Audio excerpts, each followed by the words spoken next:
Olá pessoal, tudo bom? Espero que vocês estejam bem aí. Vamos falar aqui um pouco sobre a nossa terceira bateria de física do primeiro ano. Vamos falar sobre a lei da gravitação universal. A gente vai entender aí como que os corpos celestes eles mantêm-se nas órbitas dos seus planetas e também entender como os planetas se mantêm na órbita aí, se movimentando ao redor do Sol, tá bom? Pensando lá no comecinho da mecânica, Newton já tinha estabelecido algumas leis, né? Então eles já conheciam, eles já sabiam que existia uma força que atraía os corpos para baixo. Ponto. Tá? O que eles fizeram também? Eles também tinham já estudos sobre a questão da movimentação dos corpos no universo. Os planetas, satélites, corpos celestes e tal. Então eles já entendiam essas trajetórias circulares que os corpos celestes faziam no universo. Pensando nisso, Newton, junto com alguns cientistas que apoiaram ele e tal, ele estabeleceu alguns estudos, né, e chegou nessa relação. Então o que ele pensou? Bom, se a maçã é atraída pela Terra, né, existia essa força que atrai a maçã para a Terra. Da mesma forma, tem que ter uma força que atraia a Lua de tal forma que ela fique na órbita da Terra. E assim os planetas na órbita do Sol. Então tem que existir uma força também para esses corpos para que eles fiquem na órbita ali, se movimentando, enfim. Aquilo que a gente já conhece de astronomia e tal. Então, para ele, né, da mesma forma que ele tratava a queda da maçã, ele pensou nessa força também para os corpos celestes. Ponto.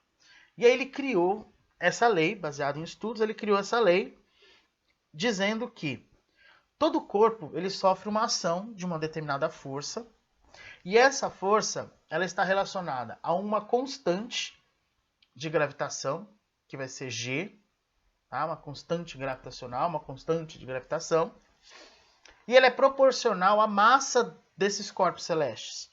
Então, vamos pensar na Lua e na Terra. Existe uma força que mantém a Lua em órbita com a Terra. Essa força depende dessa constante gravitacional, da massa da Terra e da Lua.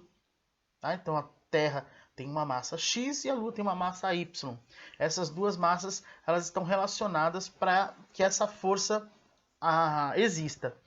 Também eu preciso de uma relação da distância entre esses dois corpos celestes, entre o planeta e o seu satélite. Então existe uma força que atrai esses corpos celestes e depende da distância. Tá? Então, o que é essa força? O que a gente consegue concluir? Que quanto maior for essa distância, menor é essa força de interação para que os corpos celestes fiquem nas órbitas dos seus respectivos planetas aí.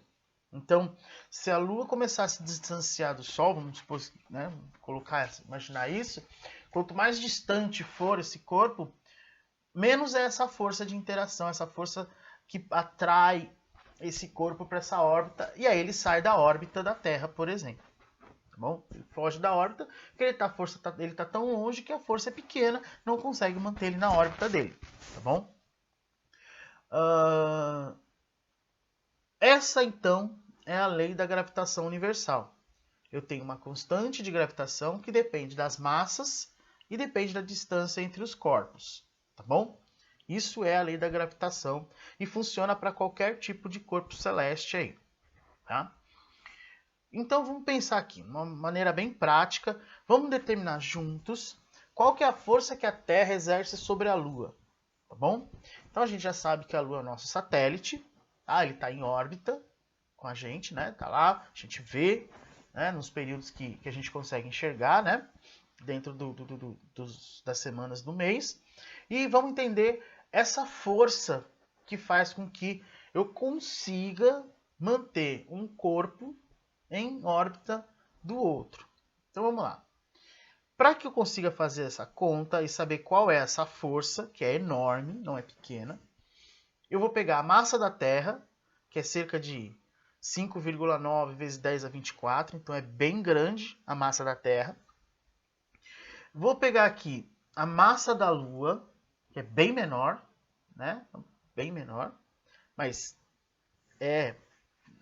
tem a sua dimensão.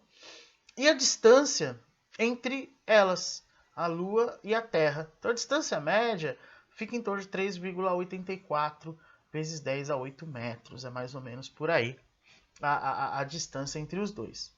Aí eu sei a constante gravitacional, se ela é constante, né? Nunca vai mudar. E aí eu vou fazer o quê? Uma aplicação da fórmula da lei da gravitação universal. Vou substituir os valores que eu tenho nos respectivos termos. Então, o G para gravitação, né, para constante de gravitação, as massas M1 e M2 para a massa da Lua e da Terra, vice-versa, e a distância entre eles, entre os dois corpos celestes aí, entre o planeta e o seu satélite. E aí sai uma expressão matemática dessa daqui, como vocês estão vendo. Tá? Como que eu resolvo isso daqui, professor? Então, assim, eu faço os cálculos sempre sem considerar a base 10. Tá? Então, eu vou multiplicar 6,67 por 5,972 por 7,36. Vai me dar um valor x. Aí, esse valor vezes 10 elevado a um determinado expoente. Aí a gente usa as propriedades de potência, né? Mantém-se a potência e soma-se os expoentes, porque está tendo uma multiplicação. E aí aqui a gente faz o quadrado da distância entre os dois corpos. O quadrado aqui está dando 14,9 vezes 10 a 16, tá bom? Fazendo essa conta, resolvendo essa conta, vai dar um valor aproximado de 20 vezes 10 a 19 Newton. Essa é a força com que a Terra exerce sobre a Lua para manter ali a Lua na sua órbita. Então essa é a dimensão dessa força para poder manter a Lua em órbita, tá bom? Esse cálculo também é todo feito para colocar os satélites que a gente conhece, que os americanos, russos, chineses, enfim, japoneses, lançam para mapear outros planetas, mapear o universo, enfim. É tudo calculado também para manter essas órbitas e cada um vai orbitar numa determinada região. Então você tem uma distância maior, uma distância menor, a massa, tudo calculado, tá bom? Aí uma curiosidade também, que a gente também não pode deixar de falar quando a gente fala de gravitação, essa questão dos corpos e planetas, o peso, né? Como que seria o peso na Lua? Qual que seria o seu peso na Lua? E aí a gente tem que lembrar o seguinte, na física, a palavra peso é uma força, tá? É uma grandeza que é considerada uma força. E essa força é a força que atrai os corpos para o chão. Ponto. Nós, no nosso cotidiano, a gente fala peso, mas a gente está querendo falar massa. Tá? Então, para a física, peso é uma coisa, massa é outra. Tá bom? Quando eu coloco o seu peso ali, entre aspas, ali, porque se eu colocar qual é o seu peso na Lua, eu simplesmente calcularia aqui a massa vezes a aceleração da Terra e a aceleração da Lua e acabou. Teria um peso em Newton. Mas eu quero saber qual que seria a minha massa, na verdade. Tá bom? E aí existe uma conversãozinha. Todas as balanças, elas fazem essa conversão.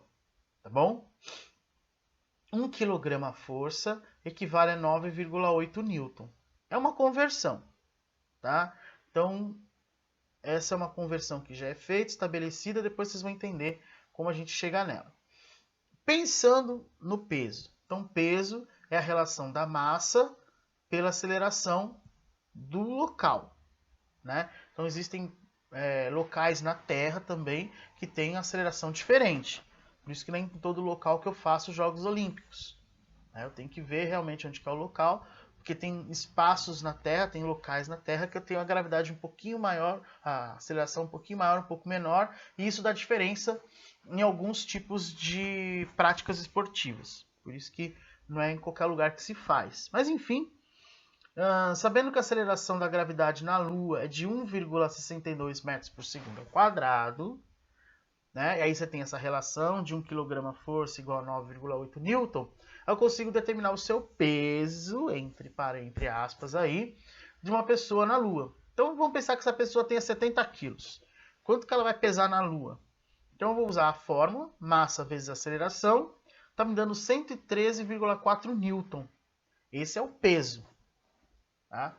Mas pensando do ponto de vista da física. Só que eu quero pensar no meu cotidiano. Então como que eu faço? Eu vou usar essa relação. 1 kg força é igual a 9,8 newton. Então se 1 kg força é 9,8 newton, quantos quilogramas força eu vou ter quando eu tiver esse peso em newton de 113,4? Tá bom? Fazendo as contas, né, por regra de 3, eu chego nesse valor. 11,6 kg força. Ou 11,6 kg que a gente fala normalmente no nosso dia a dia. Então, se uma pessoa de 70 quilos for para a Lua, na Lua ela vai pesar só 11,6 quilos. Vai ficar bem magrinha, né? Vai ficar bem magrinha mesmo, tá bom?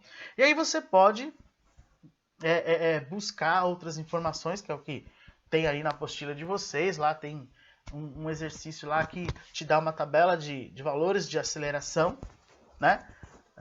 Nos planetas, e você consegue dimensionar aí qual que é o seu peso nesses planetas, tá bom? Aí o que eu fiz? Eu deixei aqui 4 exercícios para vocês fazerem, bem simples, sobre esse assunto. É a aplicação de fórmula direta, não tem o que fazer, substituir os valores na expressão, e aí é trabalho matemático mesmo, tá? Trabalho matemático mesmo, não tem o que fazer. Então vamos lá. Primeiro item, ele pede para você calcular a força de atração do Sol e da Terra. Ele te dá a massa do Sol, te dá a massa da Terra e te dá a distância entre eles.